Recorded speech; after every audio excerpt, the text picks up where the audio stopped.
4-cü Antalya Diplomatiya Forumunun ikinci günündə əsas gündəm maddələrindən biri Cənubi Qafqazda regional əməkdaşlığa dair çağırışlar və fürsətlər mövzusunun müzakirəsi olub. Bununla bağlı keçirilən panel iclasda Azərbaycanın Xarici İşlər Naziri Ceyhun Bayramov, eləcə də Gürcüstan və Ermənistanın Xarici İşlər Nazirləri Maka Boçarışvili ilə Ararat Mirzoyan iştirak ediblər. Tədbirdə çıxış edən Ceyhun Bayramov 2-ci Qarabağ müharibəsindən sonra Azərbaycan və Ermənistanın Cənubi Qafqazda tarixi bir hadisə olaraq normallaşma prosesinə başladığını vurğulayıb. O qeyd edib ki, 44 günlük müharibədən sonra Azərbaycan Ermənistanla sülhün əldə olunması və sülh sazişinin imzalanması məsələsini gündəmə gətirib. Ötən ay sülh sazişinin mətninin hazırlanması prosesi başa çatıb. Növbəti mərhələdə sənədin icrasına başlanılacaq və bu prosesin yekunlaşacağı gözlənilir.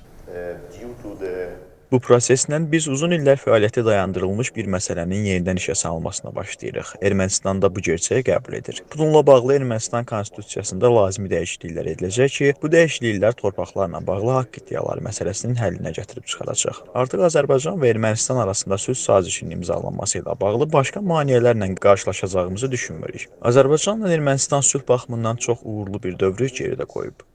Ermənistanın Xarici İşlər Naziri Ararat Mirzoyan tarixi düşüncələrə bağlı qalmağın doğru olmadığını vurğulayıb və xalqların gələcəyi naminə önümüzə baxmağın vacibliyini qeyd edib.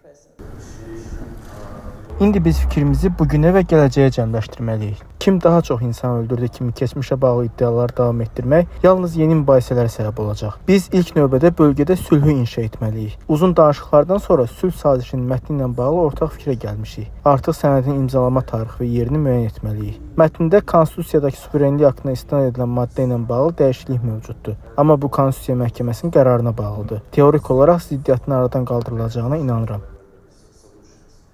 Gürcüstanın Xarici İşlər Naziri Maka Boçarışvili isə bildirib ki, təbii ki, sülh içində yaşayan bir Cənubi Qafqaz hər birimizin öncəliyidir.